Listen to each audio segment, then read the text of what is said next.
Good morning, gentlemen. Good morning. Good morning. How you doing today, Mr. Mahmood? Wonderful, as always. How about you guys? I'm doing Doing good. well. Doing Good. good. I had a slow start to my morning. I just couldn't get get going on work or anything. I was like, I just want to sit here and drink coffee and pet my dog. I don't want to do anything productive. So, Mhm. but I got feel it it. together, took a shower, got my mind right. So, That was my past 2 hours. I started off with 3 hours of coaching and a meeting. By the time it was 8:15, I was fried. I was like, I need a nap. I need to go back to bed. Yep. Yeah.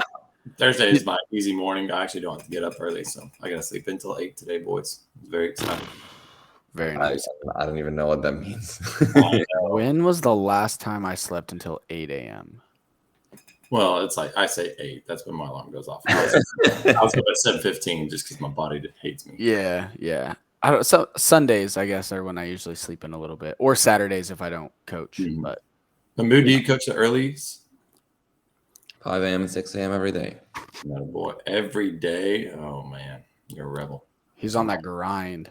hmm The problem is I also close the gym every day. I know. Yeah, That's that's the real kicker. That's You the kicker. yeah, that's the issue for Yeah. anybody who listens to this and doesn't coach classes. Coaching the 5 a.m. and closing at 7 or 8 is rough Yeah. I took Well, a we're here and we're doing wonderful. yeah. because you're a trooper. We're all troopers. Yeah, it's not for everybody, but like ask your 5 a.m. members what time to get home and go to bed. It's usually Oh, about they're in bed before I leave the gym. exactly. And so you're Yeah. like, oh, wow, how do you do that? Yeah. Yeah. But Mhm. oh well. I remember when I started coaching at 5 a.m. So I used to, and then I had a long period of time where I didn't, and then I had to start coaching at 5 a.m. again. And I think for the first 2 weeks, they coached themselves. Like, I'm pretty sure I just stood there with coffee and was like, don't die. Like, it took me a good 2 weeks before I was like, all right, I'm awake. I'm a person. Like, I know how this feels, and I had adjusted. So, Yeah. all right. Start this one with a little recap. So we had our very first Ascend Athlete Camp this past weekend down here in Houston, Texas at CrossFit Greater Heights. Woo. Yeah, and it was a lot of freaking fun, I That was a think. blast. It was great times, man. It Um, was it's fun to get that many people in there who are hungry to learn. Like Yeah. I think that was the most impressive part. All skill levels, just looking for the next thing to chew on and get better at. yeah, it was a blast. And I was really happy with the amount, like you kind of mentioned, the amount of people we had who, couldn't do a muscle up, the amount of people who could do 10 unbroken muscle ups, just as an example, but just the skill levels and fitness levels of athletes. And everybody melded together really well and had a great time and got to know each other a little bit over the 3 days. So I thought it was a lot of fun. It was a ton Mhm. of fun. It was refreshing, like putting something out and people just like soaking it Yeah. versus the usual, like you put something out and it just gets spat back in your face. Yeah. A slightly different, group than your average CrossFit class, probably, Mhm. Yeah. Even on day one, one of our, just to learn on burpees alone, like Mhm. just correcting that burpee pattern. Yep. And she was all for it too. That was the best part. She's like, yeah, I've been having this thing. I just couldn't fix it though. So I'm so glad y'all are picking on me. Mhm. Yeah. And I mean, I think that's something that we really wanted on our end to provide while, during the camp was like, one, no matter the skill level you are, you can improve. And two, like, how often do people actually get their burpees watched? Right. hmm And it's not as often as, they might record their snatch or they might have a coach watch their clean and jerk or whatever. But it's like, to that athlete's point, I mean, if you're doing your burpees inefficiently, you're missing a lot of performance in that movement and you're making it way harder on yourself. So, yeah, it was really cool to see like everybody who was there was bought into really being coached on anything that we saw and that we were able to give them feedback on, whether it was something as simple as, a burpee and a row stroke on the rower, all the way, to the snatch and the ring muscle up and wall facing handstand push-ups, right? The higher skill movements and things like that. Everybody was like, receptive to learn on those things. So it was awesome. Mm-hmm. Definitely think we should do another one. Absolutely no fucking idea when that's going to happen. So if you guys came, we appreciate it. There was quite a few people on the survey that we sent out who were asking for another one. I think it's definitely something we're going to do, but marking a date on the calendar and stuff is something we'll still have to do, and also figure out how we want to improve and what we want to do differently. But it was awesome. It was a good time. What was your one favorite part? Ooh. I'll start while you guys both think about it. It was running in the rain and then people trying to bike instead and then getting back outside because they didn't want to bike. Because they realized the bike was harder in that workout. Yeah. Yeah. That was pretty funny.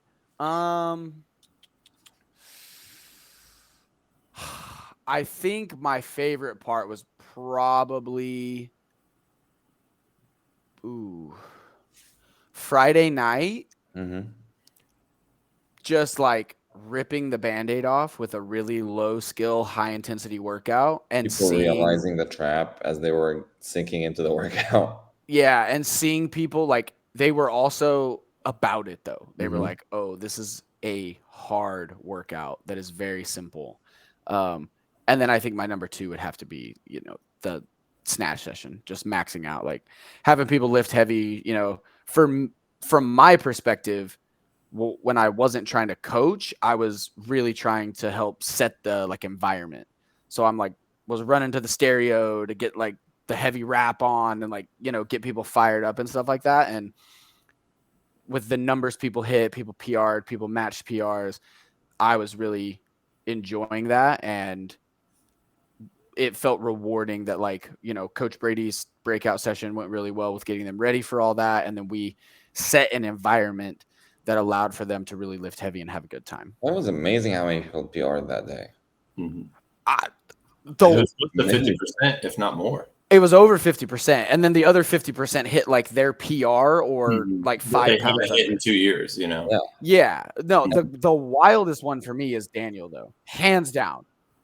I don't know who PRs a snatch by 20 pounds. At that at that weight though, at that weight, yeah, we're talking 250 plus. Yeah, he went from a 275 snatch to a 295 pound snatch in a day. Yeah. And for me, honestly, I'll also have to give a shout out to Dion. This guy PR'd the week before WOD Gods, PR'd in WOD Gods, and then PR'd by 15 more pounds last week. So that's impressive. So small story time, because I think I told one of y'all, but I don't know if I told both of y'all. So his last snatch PR, right? I'm by the stereo, and he's just dead in front of me.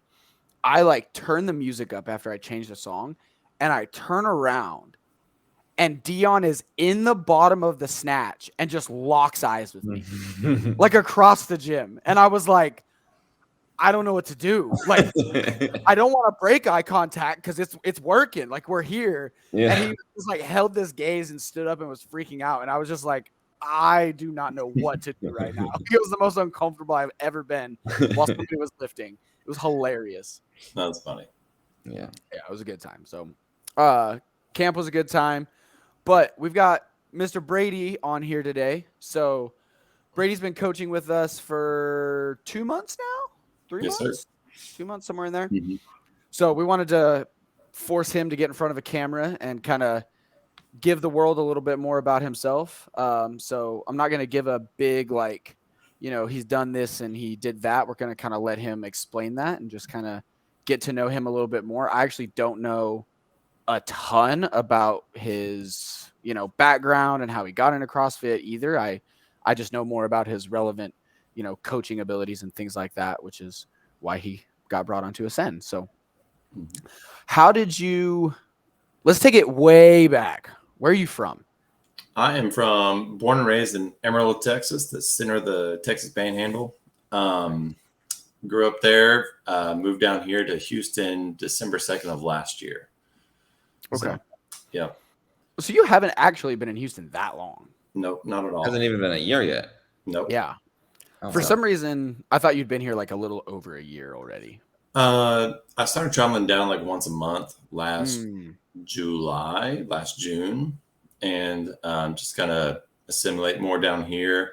knowing that the competitive season, I was probably going to come down here and join a team. And at that time, there's a 100-mile radius. And then, so I was just already prepped for it. And then they changed rules. I was like, well, I'm already committed to this thing. Let's go make the most of it. And so that's initially what got me down here. Awesome. Okay. Mm-hmm. So born and raised in Amarillo. What that's like 6 hours from Houston, right? 10 hours. Oh, Mm-hmm. why did I think 6? Quite the drive. Houston's so big, or not Houston, Texas is so big, man. Mm-hmm. So sports?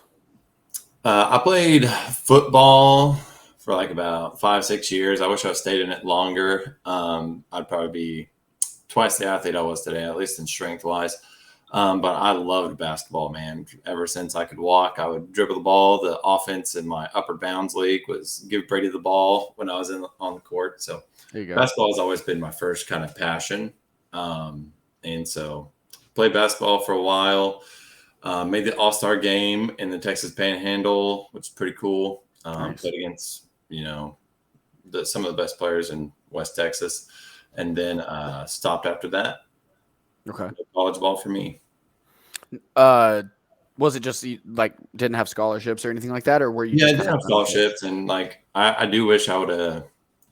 I do wish I would have had CrossFit earlier, because then I would have been a much more explosive athlete. Because like at my high school, we had no weight training program for our basketball. It was very minimal, and so I was an undersized center who was the best 3-point shooter on the team. So that's kind of makes sense.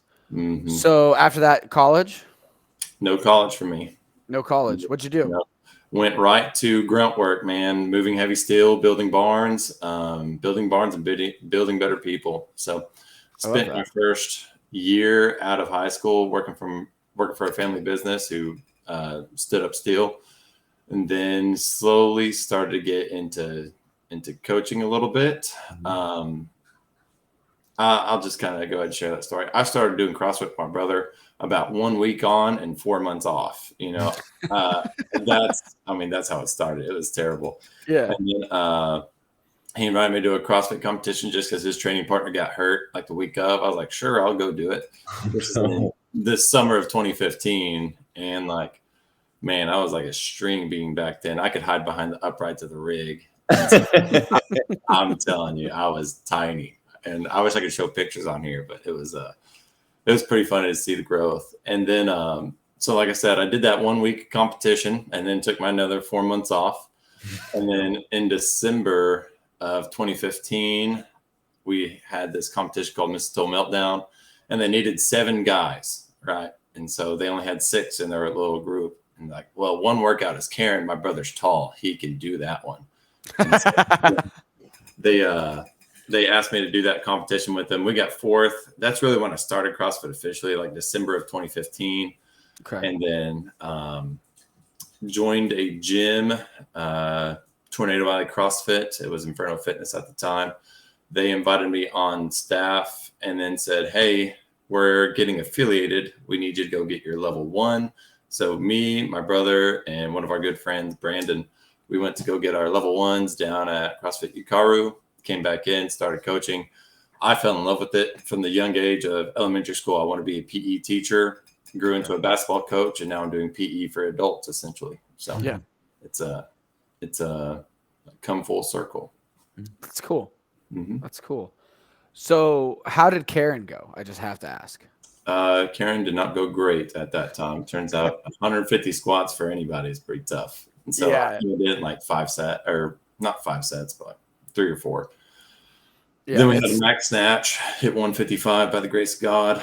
And then we had max spring muscle ups. And like, people see me now and expect like I was always athletic and strong. And I started out just like everybody else, like squat snatching 65 pounds horribly, and then power cleaning 95 by the grace of God, So it was it's been a long journey to get where I am today. And people see me today like, man, it must be nice. I'm like, well, I started out less than what you have. So yeah, for real. I see tons of people come in the gym that I'm like, damn, you move way better than I did when I started this. Mm-hmm. And the gymnastics, as a fellow tall person, I can attest to it's not easy when you start doing gymnastics if you don't have that background. Yeah, for sure. Especially with like a Globo gym where you can adjust the pull-up bar heights. Like I remember we were training for Spartan races. So we'd do like Olympic lifting, and then we would finish with 50 pull-ups, 50 toes to bar. I go, you go. So you'll do a max set, I'll do a max set, and we go back and forth. And man, I can't tell you how long it took me to develop like a solid set of 5 toes to bar. Yeah. You know, without a coach. And that was the hardest part. It's like I was self-taught for the, nobody's really watching over me for like the first 3 years of my CrossFit journey. And so it's like, all right, well, I'm gonna go look on YouTube, see how to do this, and then go implement it myself. And so I think that's kind of lended me a lot of my ability to coach and develop people is like, hey, I've done it. I know what you're feeling, and then you become a major problem solver, So yep, that's always fun. Cool. So, okay. So that's how you started CrossFit. And then you were just kind of training to train and get better, and then wanted to get more competitive. And that's what eventually led you out here to Houston. Mm-hmm. Exactly. So, and how did that come about?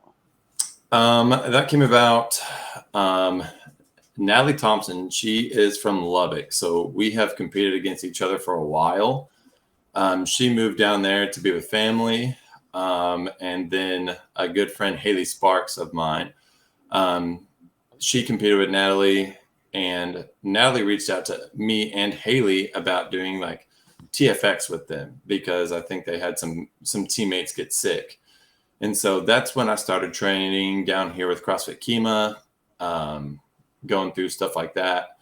Last year, TFX is kind of my anniversary with CrossFit Kima. It's my first time meeting them all. Okay. And so that's how that came about. And then we just stayed in close contact after that competition and started building up a relationship with each other, started building the team. And that kind of led into, hey, I got a call probably at May saying, hey, we're thinking about having you on the team. What's your dedication like? Could you get down here once a month? We know you're still living in Amarillo, and then move down here fall to winter time. That way we can really start training together as a team. And, I held up every inch of my side of that agreement. Awesome. Okay. So how do you like Houston compared to Amarillo? Man, dude, I tell you what, in Amarillo, you can travel 20 miles in 20 minutes. And you travel 20 miles at an hour 45. Yeah. So that's the biggest thing. But I do think down here, there's much more of a ecosystem. Like there's so many more gyms. Where I'm from, there's like three CrossFit gyms. That's it. And I feel like down here in Houston, you could throw a football and, cross. You throw a football 5 times and be at 5 different gyms. So yeah. The ecosystem is definitely better. It's much more of a growing environment for me, especially competitively. Because in Amarillo, I was a big fish in a small pond. I was good at CrossFit even for my size. And then I come down here, and turns out there's a much bigger pond. There's a lot more big fish down here, and I think it's always good to never be the smartest person in the room, never be the fittest person in your gym. I do think like all ships rise together. So that's one of the biggest things I've learned and enjoyed about like the local comps here, the bigger competitions here, and just the atmosphere overall. The food's probably better too. Yeah, the food's good. I have to eat a lot of it, so I got to enjoy it. That's fair. No, I think that's an important point. I think a lot of athletes, even if they do start in a place like Houston, where they're just at a smaller gym, they might be crushing the class workouts and be the top dog and this, that, and the other, but the ocean's pretty big and there's a lot of fish. Yes. So getting outside of your immediate area, training with some other people, doing qualifiers to see where you stack up and going to other competitions. I think if people want to grow as athletes, it's definitely important. And also, to your point, as coaches as well, like trying to continuously learn, and thank God for the internet and being able to find smarter people who live halfway around the world to learn from and things like that. Mm-hmm. So cool. So you competed last year. How'd that go for you guys? It went good, man. My team went through a lot, man. CrossFit Kima Blue. We got hit by a few, literal storms. Yeah. It's a crazy story. So like, I came down to be on one team. I wasn't informed of this, but I was moved to a different team that didn't exist at that time. And so I was in contact with another girl. Similar situation happened to her. And then me and Brooke, we built the team from scratch. You know, all we knew, it was me and her. We didn't know who the other girl was. We picked up Madison. She had surgery, like a major surgery, and we didn't know if she was going to be ready to go. So she stepped in from an alternate coming into a live play athlete in a lot quicker time than she should have. And we're thankful for that. But, and then, so we had 3 of the 4. We were looking for another one. We found Arturo, the legend. He is one fit dude. I mean, he's like a long lost brother. Me and him relate so well together. Yeah. And so it was awesome having him on the team. And then our alternate, Jose, who came into play. The only reason, and this is a God thing, I know it sounds crazy, but like the only reason Jose was at CrossFit Kima for the season was because his gym, CrossFit South Belt, got hit by a tornado, unfortunately. You know, and so it's like, man, that is a terrible thing. But you know, through the darkest day, there's always the brightest light. You know, and I think that's a big thing for our team. Like I said, Arturo chose to go his individual route. He did let us know that he was going to chase it. Mm-hmm. It was a little bit of a blindside. We didn't expect him to chase it all the way to semifinals, but he was true to his word. He did let us know ahead of time. And so no hard feelings there for him. I appreciate him and all he did for our team. And then, so Jose stepped into his spot, and we ran it all the way to semifinals. So it was really good. How did semifinals kind of differ for you relative to like a TFX or a Wadapalooza or something like that? I really enjoy the professionalism of it. You know, I think it's so much more controlled. The only thing semifinals was fun. It's basically the same thing because you're going, you know, at those qualifying things, you're competing against the best in the world, or at least the best you're relative to. If you're not in that top division, well, at semifinals where we're in the top division.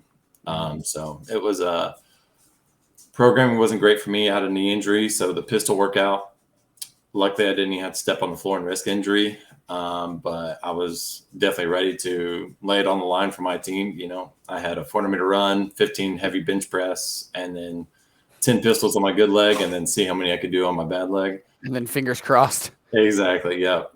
Fingers crossed, and hope that I'm able to power clean, because that was my workout and coming up. Right. So I enjoyed it, man. It was a great experience. Didn't have the turnout we wanted to, that's for sure. We got 39th of 40. So that's that. But we made it there. We knew it was a growing year for us, and that was the experience we had. You know, we all worked hard for it. I don't think it was a true show of our truest potential, but it came out for what it was. I mean, to what you mentioned earlier, right? Like a little bit of that also just stepping into a bigger pond. Mm-hmm.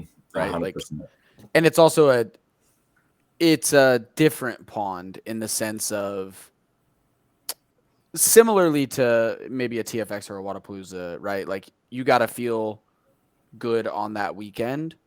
But with semifinals, it's almost a higher level of that, because this is the actual CrossFit season. This is semifinals, right? Like this is the main kind of thing of the sport, versus like, you know, if somebody gets sick before they go to Wadapalooza, like they're going to be bummed, but not nearly as bummed as they'd be if they got sick before they were supposed to go to semifinals. Yeah.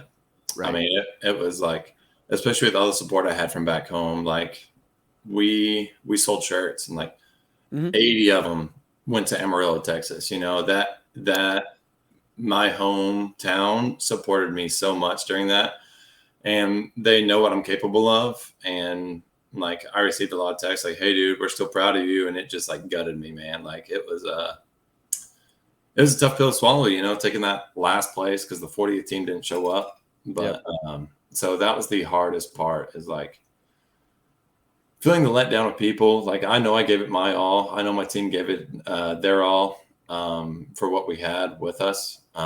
We had a few people injured during that time too. I wasn't the only one, so we did what we could.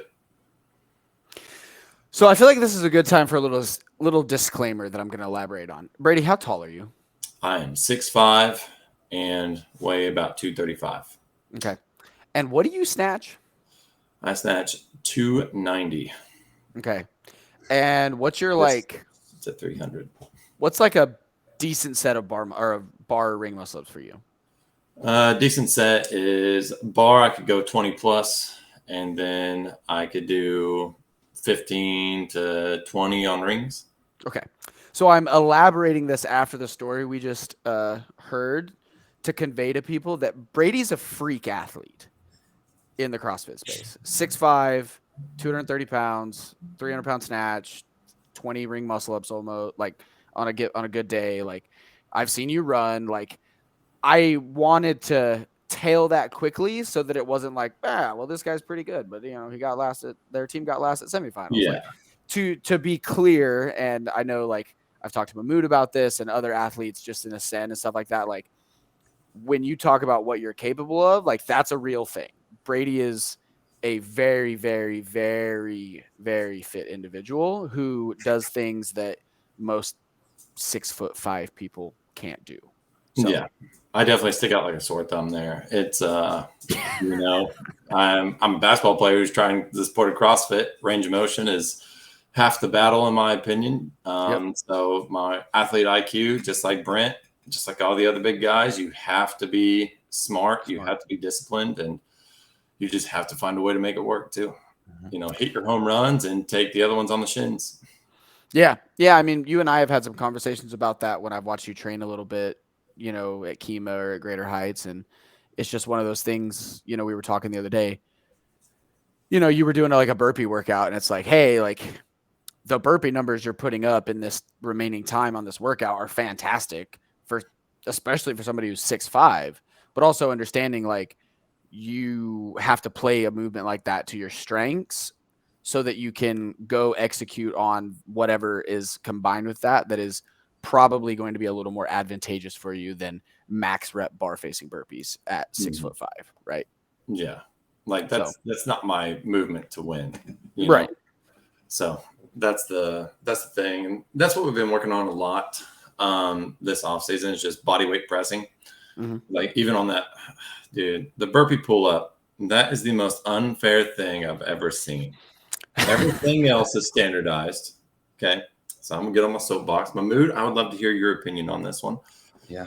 Mahmood's been quiet, so he's got something cooking in there. He has to.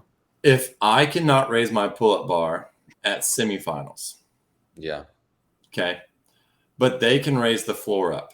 Why make me raise my pull-up bar up at my gym and not create a standard height like they do at these higher level competitions? Why allow males to adjust their height, And I told Tristan this. I was like, I don't think you could be the fittest on earth if you can't touch net from a standing jump. That's touching net is a pretty low ask. 8 foot in the air, And now girls, they get a riser, but they can't move the riser. It must stay in place. So if you're a taller female, guess what? You have to battle the same battle I do. You don't get the chance to take away that and adjust your environment if I can't raise the rings up 5 inches, rather drag my heels and toes. When CrossFit preaches, oh yeah, you should really stay tight to your arch and hollow swing. Yeah. I have the same issue actually with a competition that we've done recently, and I almost went into a fight with the organizers about, hey, what if the athlete hits the ground on the ring muscle ups? And they're like, well, and I'm like, what do you mean? You're setting the rings right now. Why don't you set some higher than the others, And they're like, nope, we're going to have a standard height. And I'm like, what is a standard height? Yeah. If you're going to have a standard height, you have to have logic behind it. Otherwise, it doesn't make anything standard just because you said it is. Or release it I agree with you. I agree with. For me, honestly, it was like in the burpee pull-up specifically, it was the opposite. I was the only short person that had to jump to a higher bar because the other bar was too short for me. I'm not going to raise my bar. Well, and that's so one of my biggest points on the burpee pull-up that I don't like in a setting like the open or a qualifier is you're going to have people who the bar is too short, so they're going to have to use a bar that's way too tall. Mm-hmm. So then they're going to have to like do their burpee and then jump up onto a mat and then, or me and the other coaches are going to be in there with fucking power drills until 5 a.m.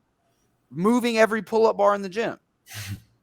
And that's a huge pain in the ass. And it's still not going to be right, right? So it's like, but they ask you to do it, but they won't do it for you.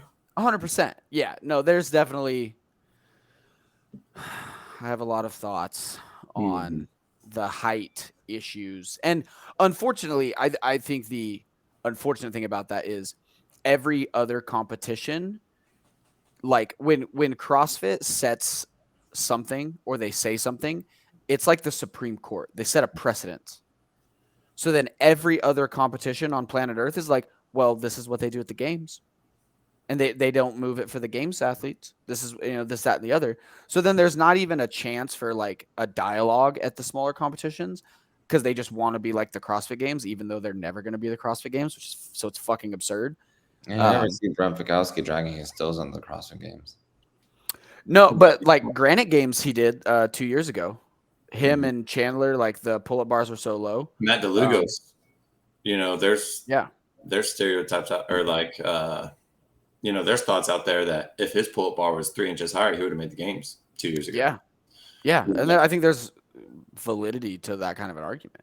And they did at least, a lot of people may not know this, so they did at least this year at the games. I don't know. Bars.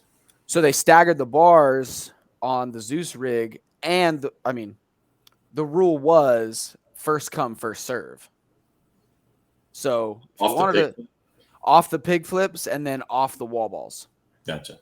So, which is good. I'll take that. Like, obviously, being a nitpicky coach and somebody who's in the sport, like, I want them all to have the option, but also, like, fuck it. If you need to get to that pull-up bar, like, okay, we got to hurry the fuck up. It is what it is. At least it's there. Yeah. But yeah. Everything else is stationary. Like the handstand push-up box isn't moving. The 10-foot wall, the 10-foot throw for men isn't moving. Or if they do, they're going to scale it up for everyone. So I think the biggest thing would be like, okay, we're 2 weeks out. This is the height. This is what we know we're setting our rig to. Right. Yeah. Train it. Jumping up to that height. Train it, or, that's a real issue even at my gym. Like when I work, and it emphasizes in the less confident athletes, if I can say that, when they're working on gymnastic skills, they don't want to jump to the higher bar, even though it's like, that is why you're not good at this movement, because you're tucking your knees in and you're not doing a full kip. Like, I promise it's not that much higher. You're not going to fall on the ground. And it's just fear over logic at this point. So, well, even the bars greater heights, like we have a pretty good array of bar heights. Right.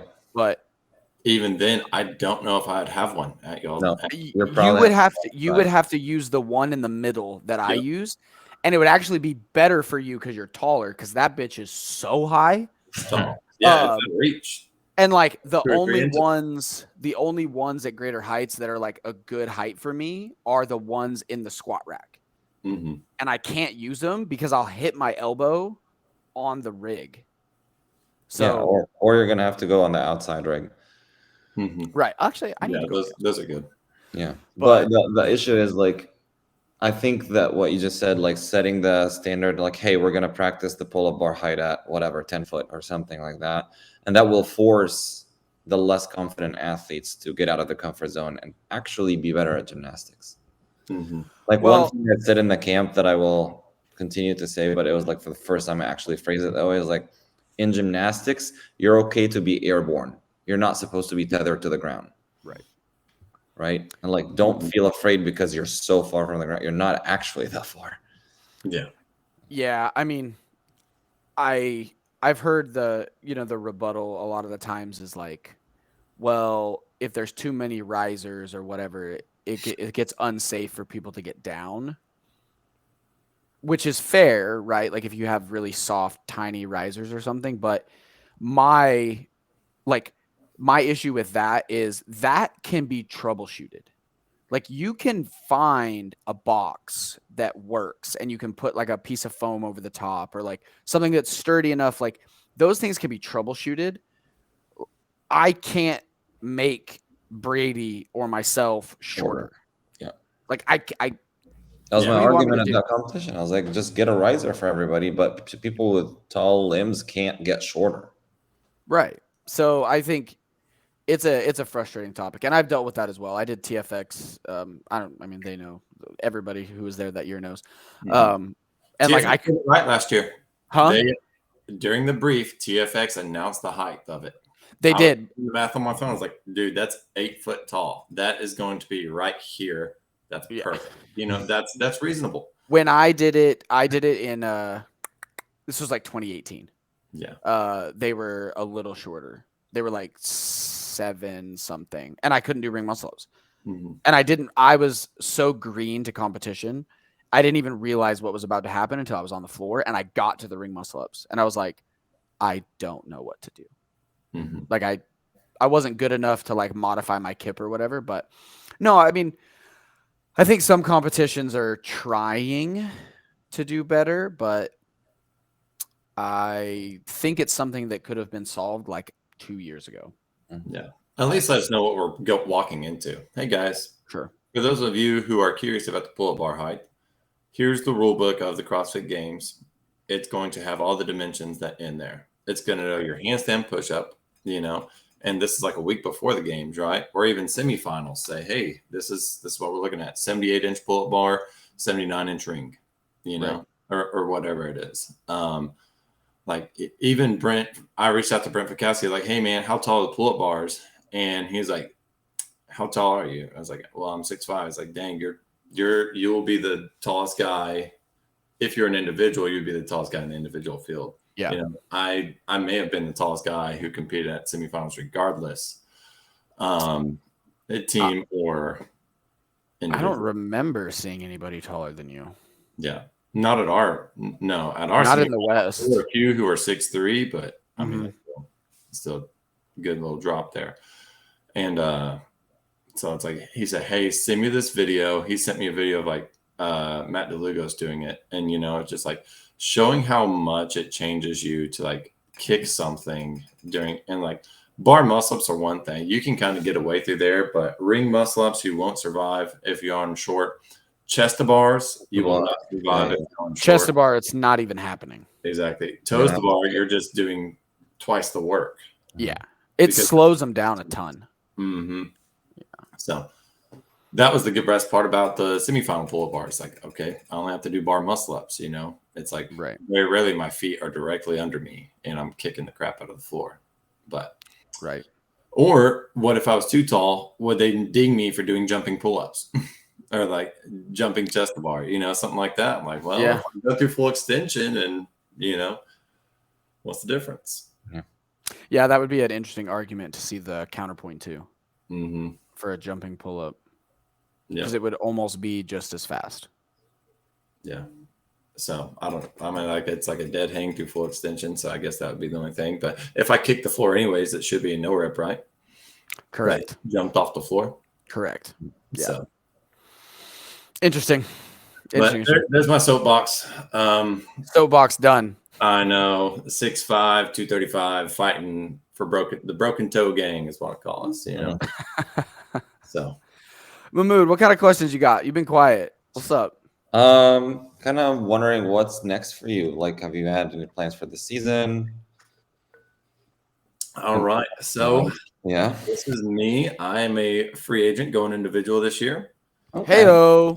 I know. Semifinal aspirations still. I didn't get to do individual quarterfinals last year due to my knee being injured. And the first workout was 21-15-9 of pressing and squats. And then there's I couldn't run, I couldn't jump, I couldn't squat. And so it just, for me, moving down here for a team, it was just, so I really don't have that measuring stick. So first things first is individual qualifiers for TFX next year or this year. And for like Tristan knows this, I have to almost peak in the qualifier, and then I could be less fit at the competition and still do better. You know, it's just a 100% qualifier. Battling the qualifiers, you know, the volume, where we're testing lower skill, less grunt work movements, and just capacity. Less fun altogether. And so that's going to be that's the very next step, and it starts next week.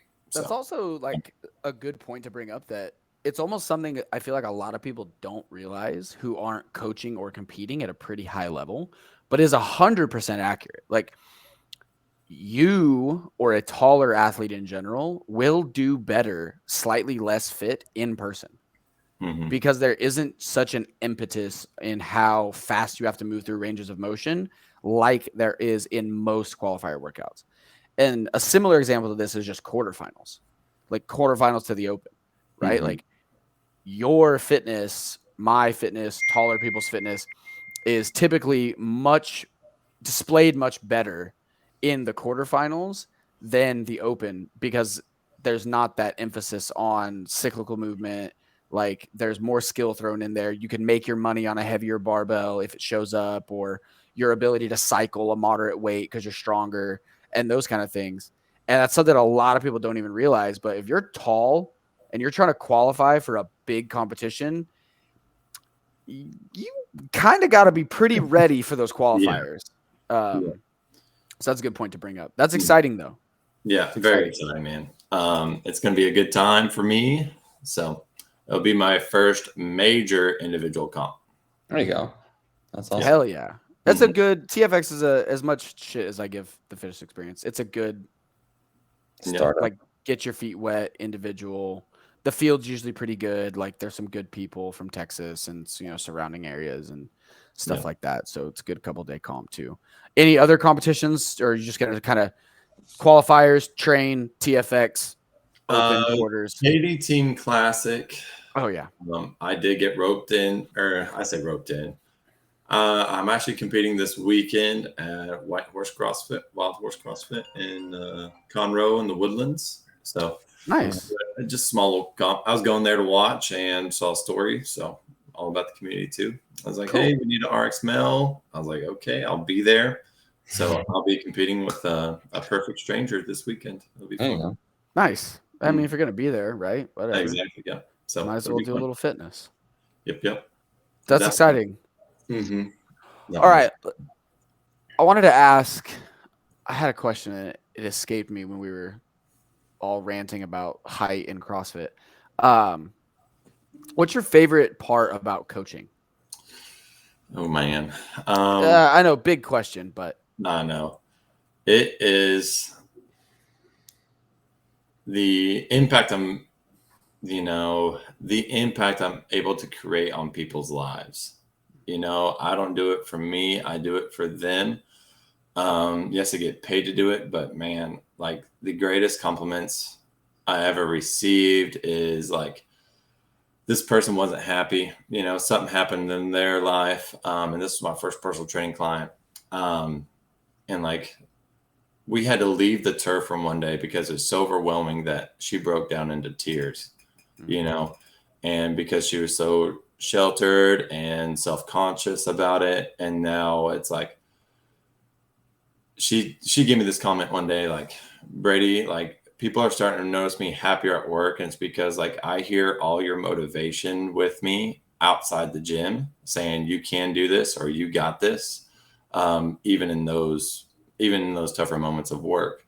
And then she went from that scenario to thriving inside of a CrossFit class, you know, 6 months later, a year later, of working with me. She just built that confidence, say, hey, I can go do this. I can go do this with people now, as to where, you know, just changing people's lives for the better, you know.